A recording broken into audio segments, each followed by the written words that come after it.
They don't teach this in grad school. They don't mention it at psychology conferences. And if a therapist is using it, they're not telling their clients, because this technique isn't in the textbooks. It's in a drawer, locked. It's called the black file, and for decades, it's been passed around behind closed doors, a whispered secret among the few who've seen what the unconscious is really capable of. The black file isn't an actual file, not in the way you're thinking. It's a method, a mindset, a mirror, but one that shows you things you might not be ready to see, and that's exactly why it was hidden. According to rumor, it originated in the darker corners of psychoanalysis, where Freud and Jung first clashed, not over science, but over what the human psyche was willing to face. Jung believed the unconscious was a gateway. Freud thought it was a trap. The black file sits somewhere in between, a psychological X-ray that reveals what a person truly fears, wants, and resists. Here's how it works. The black file isn't something you give your client. It's something you keep, silently, as you observe them week after week, noting patterns, contradictions, gaps in their story, moments when the smile doesn't match the words. You write nothing at first. Then one day, something shifts, and you begin assembling the file, not on paper, but in your mind. The black file is the therapist's private map of the client's shadow. It's not meant to be shared. It's meant to guide. But here's the terrifying part. Once you start building it, you can never unsee what you find. The moment you start the black file, therapy changes. Not for the client, but for the therapist, because now you're no longer just listening to what they say. You're listening for what they won't say. And that silence, it's deafening. This is where Jung's shadow theory quietly seeps in. He once wrote that the parts of ourselves we exile don't vanish. They gain power. They distort reality. They disguise themselves as logic, goals, even kindness. But underneath, something else is operating. The black file isn't just a mental record. It's a confrontation, a way to trace the fingerprints of the unconscious through the conscious performance. You start seeing things, that one sentence they always circle back to, the sudden subject change when their father is mentioned, the way their body tenses before they speak about success. None of it is random. Each moment becomes a clue, a thread pulled gently through the fabric of their story, until a pattern reveals itself, a pattern they themselves have never seen. This is where most therapists stop, because the truth is, the black file doesn't make your job easier. It makes it harder. It breaks the illusion that healing is always kind, always comfortable. You begin to realize something chilling. Most people aren't afraid of trauma. They're afraid of losing the identity the trauma gave them. Think about that. They've spent years building a personality around pain. Success becomes revenge. Kindness becomes people-pleasing. Spirituality becomes bypassing. And the moment you challenge it, even gently, you risk becoming the enemy. That's why the black file stays hidden, because to reveal it too soon would be like handing someone a mirror they've spent their entire life avoiding. They wouldn't thank you. They'd run. But if you wait, if you watch, if you hold the file with silent respect, a moment will come, a moment when they start to sense something's missing, something doesn't add up. And they'll ask the question that changes everything. Why do I keep doing this, even when I know it's hurting me? That's when the black file opens, and everything begins. The real danger of the black file isn't what's in it. It's what happens when someone sees it and doesn't recognize themselves. This is where Freud and Jung clashed like fire and oil. Freud believed the hidden drives were mostly sexual, primal, rooted in childhood. He saw repression as the key, unlock the repressed memory, relieve the neurosis. Jung? He thought Freud was too narrow. To Jung, the unconscious wasn't just a basement of urges. It was a kingdom, a mythic realm filled with archetypes, shadows, and the collective memory of mankind. And this is what Jung understood that Freud didn't. Sometimes, people lie to their therapist without realizing it, not because they want to deceive, but because their ego is protecting something sacred, a shame, a betrayal, a moment they can't afford to remember. So they give a story instead, clean, logical, harmless. But the story doesn't breathe. There's no contradiction in it, no accidental truth. It's a decoy, and the therapist, without a black file, might never catch it. But with one, you notice how that peaceful childhood skips over entire seasons. You notice how their voice goes flat when they talk about success. You notice how every relationship conveniently ends because the other person was too much. You start to see a rehearsed self, and beneath it, a person who's never truly been met, not even by themselves. This is when the black file becomes more than notes. It becomes a map, not a map of where they've been, but of where they refuse to go. And here's the haunting part. Sometimes the place they refuse to go is the very place their healing waits. A repressed grief, an unacknowledged rage, a choice they made when they were young and have been punishing themselves for ever since. It's almost cruel, because the pain they're trying to outrun is the only thing that can set them free. But they need help to see that. They need someone who can hold their contradictions without flinching, who can track the ghost in their language without making them feel haunted. And that's what the black file trains you to do, to become a silent witness to the unspoken, to resist the urge to rescue too soon, to wait patiently until the truth is asked for, not forced. Because healing, when done right, doesn't feel like being fixed. It feels like being found. But here's where it gets even more surreal and a little terrifying. You start using the black file, and you realize people don't want the truth. They want comfort. They want validation. They want to feel seen, but only in the light they've already accepted. The moment you mirror something darker, they call you judgmental, cold, detached. And you start to see what Carl Jung meant when he said, people will do anything, no matter how absurd, to avoid facing their own soul. They'll stay in toxic relationships. They'll drink themselves numb. They'll keep repeating the same self-destructive patterns, all while claiming they just want to heal. But the truth, they don't want healing. They want familiarity, and pain is familiar. This is why the black file remains hidden, because it's dangerous to show someone the mirror before they're ready. And how do you know if they're ready? You watch, you listen to what they avoid, not just what they say, but what they won't say. You notice when their voice changes. You catch the smile that doesn't reach their eyes. You sense the part of the story that's too smooth, too polished. You mark it. You don't confront them. You wait, because when the day comes that they ask, why do I always end up here? That's your moment. You open the black file, not physically, energetically.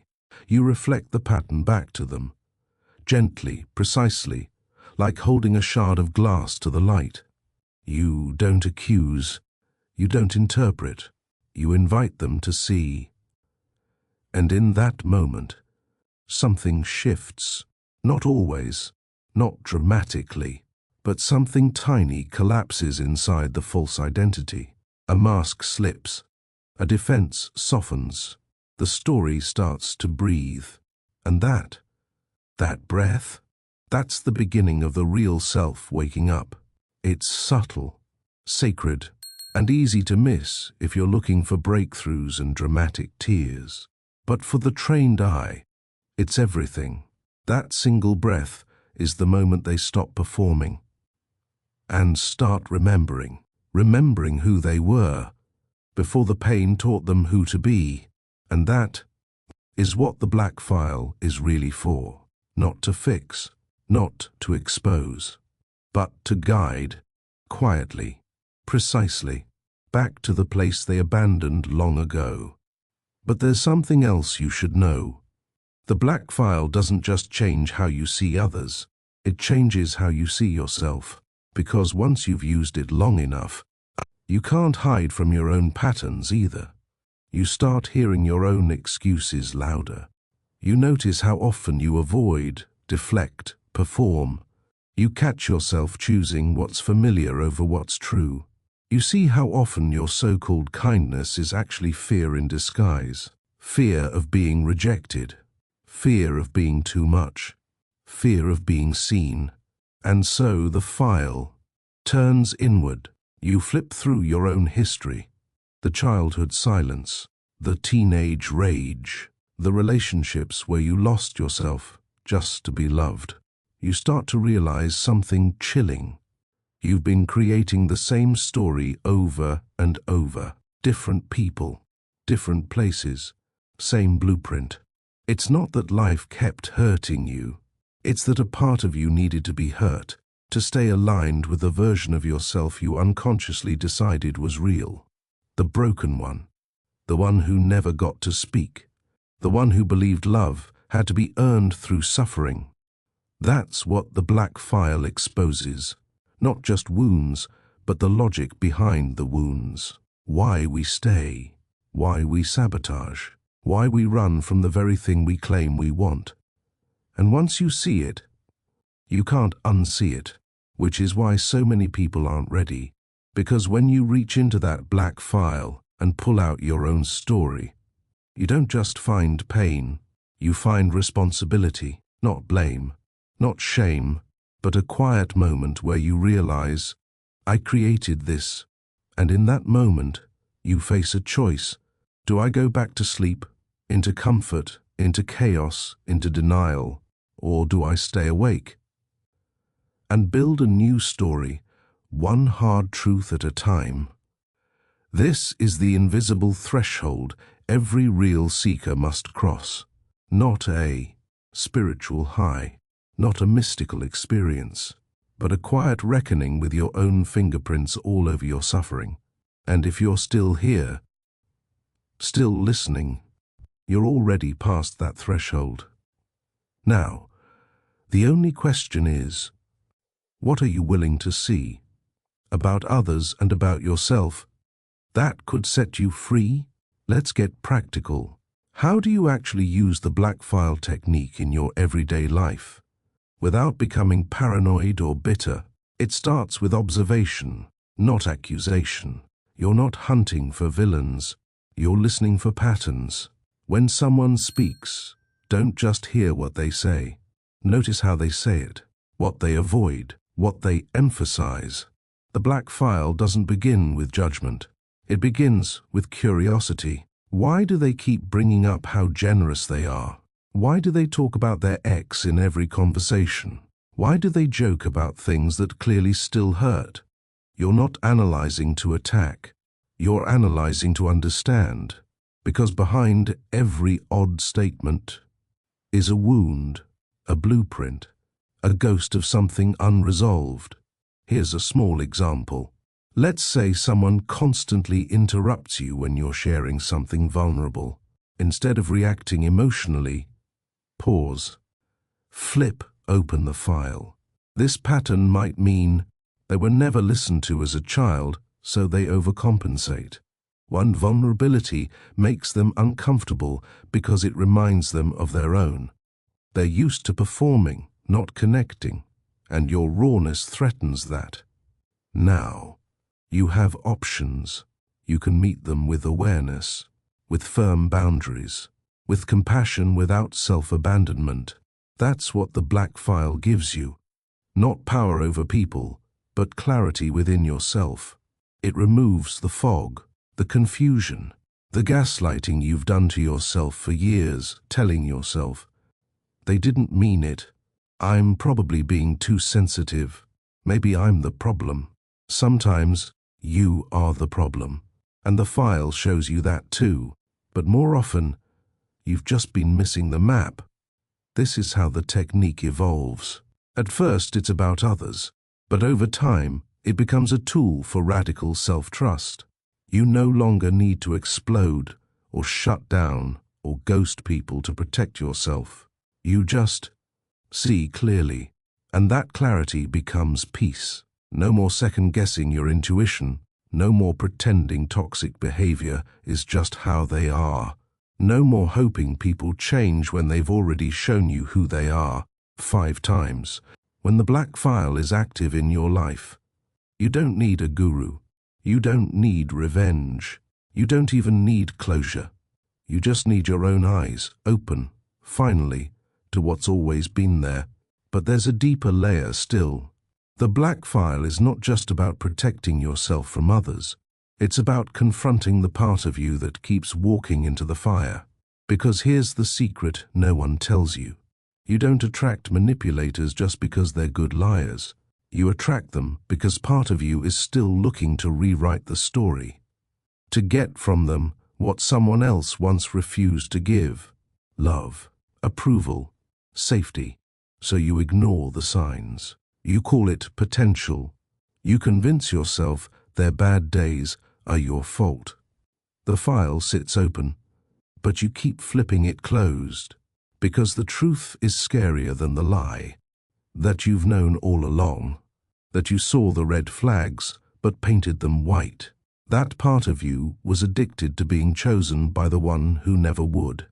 And this is where the black file becomes spiritual. It's no longer about gathering proof. It's about breaking the cycle. You stop collecting files on everyone else, and you start opening the one on yourself. Why did I stay? Why did I shrink? Why did I need to be understood by someone who thrived on misunderstanding me? That file hurts. It holds all the moments you betrayed your own voice just to be loved. All the times you stayed silent to avoid abandonment. All the parts of you that whispered, "Please choose me," to people who barely heard you. But in that pain is the liberation, because when you finally read it, really read it, you stop running. You stop trying to save people who make you bleed. You stop begging for crumbs in rooms you don't belong in. You stop mistaking chaos for passion and manipulation for love. You return to yourself, quietly, powerfully, without apology. And suddenly, you don't need the game anymore. You don't need to decode every word. You don't need to test people to see if they're safe. You know, not because they proved it, but because your nervous system no longer confuses danger with desire. That's the power of the black file, not to win, not to outsmart, but to remember who you are, what you deserve, and how it feels to finally be on your own side. Now, you see, now, you choose, and now, the cycle ends. If this resonated, take a moment to subscribe. Drop a comment below, not for the algorithm, but to mark this chapter in your journey. If you made it this far, you're not just watching, you're remembering, returning, reclaiming your inner ground. So trust that the video YouTube shows you next, the one appearing now, is not random. It's the next doorway, the next layer, and it will meet you exactly where you are. We'll see you in the next depth. Depthoria continues.